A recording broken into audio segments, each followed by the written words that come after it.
spout as taught to me by Hank Goodman. No drip pitcher spout. Pitcher spout. Oh, pitcher spout.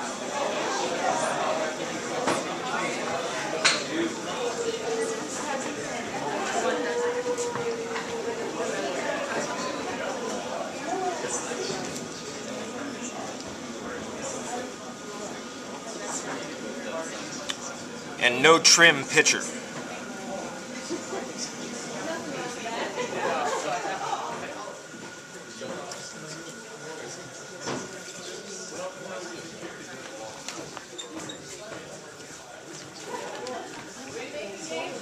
So I'm making a pitcher that doesn't need any trimming and a spout that won't drip.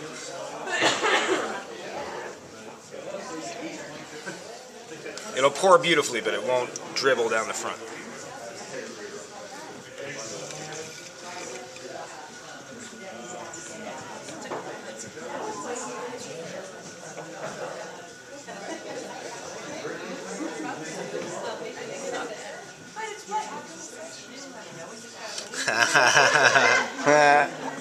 They want proof, man.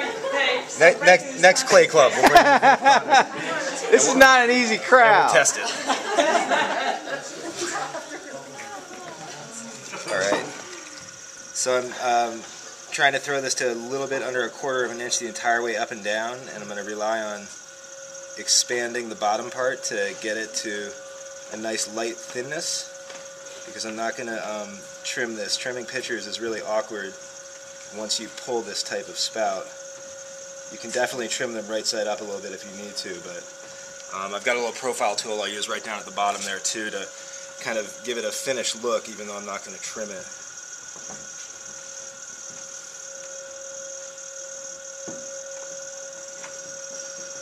I find with this very vertical style pitcher, because you'll see all different kinds of pitchers, like very fat bodied ones.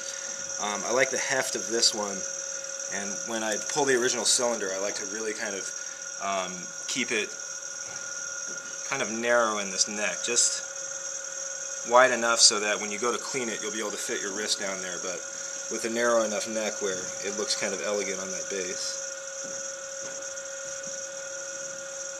And then I usually leave a line somewhere right around there, and that's going to be my handle attachment point.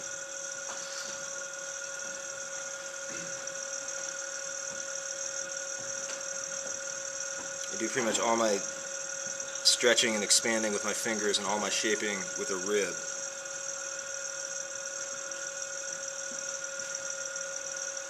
And then to finish this little foot, I customized one of these ribs with 2 round files. So you kind of create a beveled file on one side, and then it will create a clean image on the back. It's a profile tool. And so on these pieces that I don't trim at all, you still get a nice glaze catching foot, and this tool that you made yourself that doesn't look like anybody else's.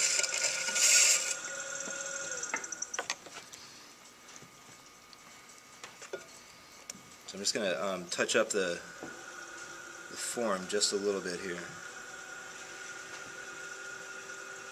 and then I'll pull this handle, or I'm sorry, pull the spout rather.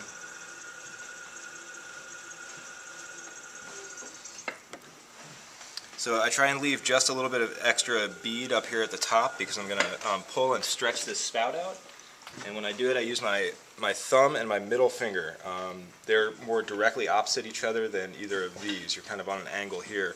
And what we're going to do is I reach across the pot to 12 o'clock. If we imagine it's a clock, 12, 6, 3, and 9. My thumb is on the inside and my middle finger is on the outside. And just like when you're pulling a handle, you have to keep your your middle finger and your thumb very, very wet. And what I'm going to do is I'm going to raise this little bead up a little bit, and it's going to create a pretty sharp angle, but I'll brush that back down in a second. And what I want to try and do is create sort of a crescent shape a little bit. So it's a little bit thinner in the middle area right here than it is on the outside. And when I lay it down, it'll kind of shrink a little bit. So you have to exaggerate how wide you're doing this. This is almost 1/4, I'd say it's about 1/5 of the entire circumference, but up in that little ridge. And so once you've stretched it out and you've got that little ridge right there, take a sponge, or you could use a chamois, and just round it off just a little bit. So now it's thinner than the outside. And to finish it, I'm going to turn it, it just makes it sort of most natural for the way I hold my hands, so that it's facing 3 o'clock, and then I take my thumb and middle finger of my other hand, my left hand, I'm going to squeeze back a little bit, and the flat of my index finger, I'm going to work back and forth and change the angle down like I'm laying down the edge of a plate. And this will give me my basic pouring spout here. It's when you lay it down, it creates kind of a sharp line, not quite as sharp as the original one that we pulled up, but right there, and then when you move your wrist back, that's what's going to cut it cleanly and prevent it from dribbling down the front onto the doily or the paper. And then one last thing I do is to, I'm going to create 2 little grooves here, which will create an even rounder finish to this lip right here. So I take my index finger and thumb on one side and my index finger on the other. I'm going to press that in and back. And then I switch hands. If you want it to be symmetrical, you need to do it with the opposite hand. So now I take my right hand and put my index finger and thumb on the inside and my index finger on the outside and push it in, and then I usually pull it back just a little bit. And that's the no drip pitcher spout, no trim pitcher.